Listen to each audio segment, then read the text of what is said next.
ఇక మకర సంక్రాంతి నాడు ఆ పురుషుని యొక్క లక్షణాలు ఎలా ఉంటాయి? శంకుమయ్య అంటారు. ఎలా ఉంటాయి?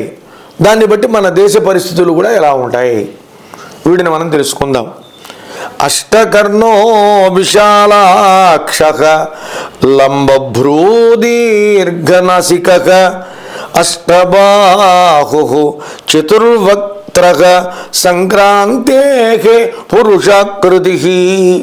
ఈ మకర సంక్రాంతి పురుష ఆకృతి ఎలా ఉంటుంది అంటే అష్టకర్ణః 8 చెవులు, విశాలాక్షః విశాలమైనటువంటి నేత్రాలు, బ్రహ్మాండమైనటువంటి కనుబొమలు, పెద్ద ముక్కు, 8 బాహువులు, 4 ముఖాలు ఇలా ఉంటుంది. ఆ సంక్రాంతి పురుషుని పేరు మందుడు.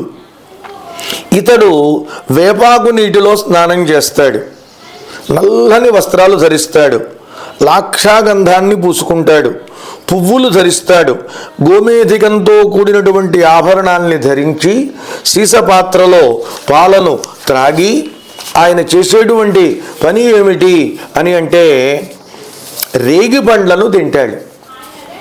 బంగారు గొడుగు పైన ఉండంగా ఏనుగు మీద నెక్కి కోదండం అనే ఆయుధాన్ని ధరించి ఆగ్నేయ దిక్కుగా ప్రయాణం చేస్తాడు.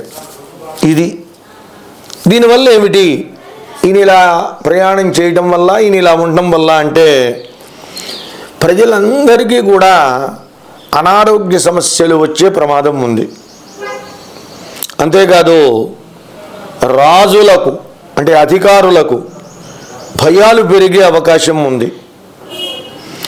పదే పదే చెప్పడం వల్ల భయపడమని కాదు, అనారోగ్య సమస్యలు ఉంటాయి కాబట్టి ప్రజలు ఆరోగ్య విషయంలో జాగ్రత్త పడాలి.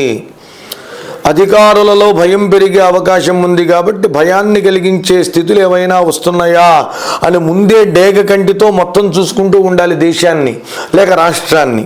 భయపడమని కాదండి, భయపడాల్సిన పని లేదు.